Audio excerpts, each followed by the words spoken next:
All right, let's dive into something that feels like it's straight out of science fiction, OpenAI's new model, Sora 2. We're talking about a technology that could completely change how we think about making videos, and it all starts with just a few words typed into a box. You know, the core idea here is absolutely staggering. We're not just talking about generating short little video clips. We're talking about creating entire, living worlds, complete with sound, motion, and characters, all from a simple text prompt. Just take a second to really let that sink in. No cameras, no studio.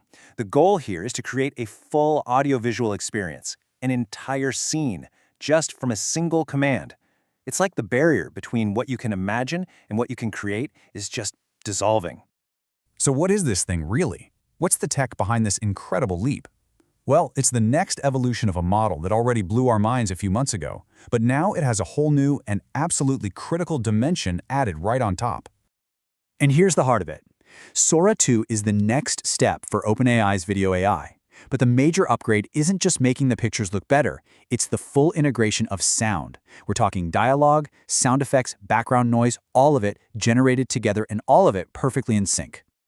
This chart really puts the jump into perspective. The first Sora was incredible, no doubt, but it basically created silent movies. Sora 2, well, this is the talkie.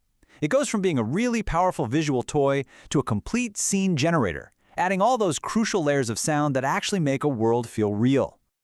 Honestly, this is the simplest and probably the best way to think about it. We've all gotten used to typing a question to an AI and getting a text answer back.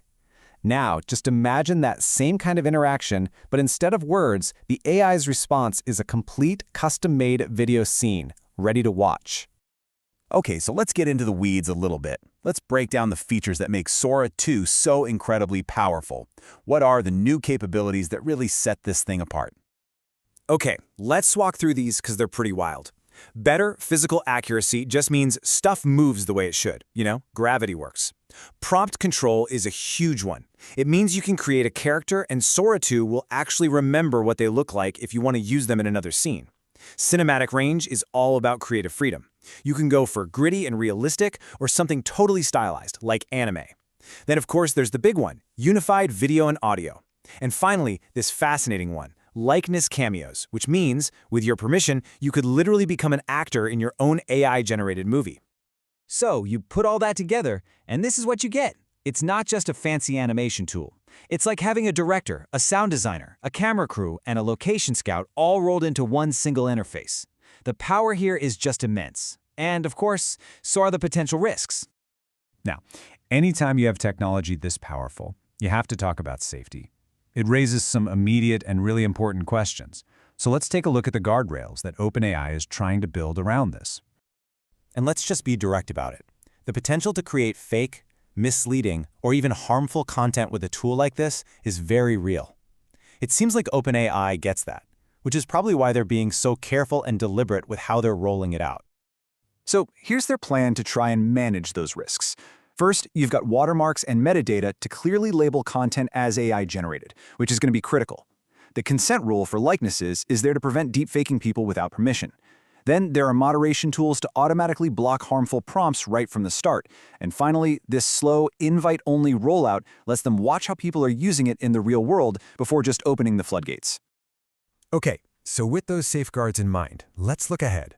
Beyond the cool tech, what does this actually mean for creators, for entire industries, and for the very idea of what content even is? So who gets to play with this new toolbox? Well, think about independent filmmakers who can now create epic scenes without a Hollywood budget, or educators creating these incredibly vivid historical simulations for their students. Marketers can generate custom ads in minutes. But really, the common thread here is that it empowers anyone with an idea. It's the democratization of professional-level video production. And that right there, that really gets to the core of this whole shift. We're getting to a point, and fast, where the biggest thing holding back content creation won't be your budget or your equipment or even your technical skill. It's just going to be the scope of your imagination. And that leaves us with this massive question. Is a tool this powerful the end of filmmaking as we know it? Or is it just a new instrument for artists, something that's going to unlock creative expression we can't even begin to imagine yet? It's a pretty wild future, and it's coming up faster than any of us thought. Thanks for joining me for this explainer.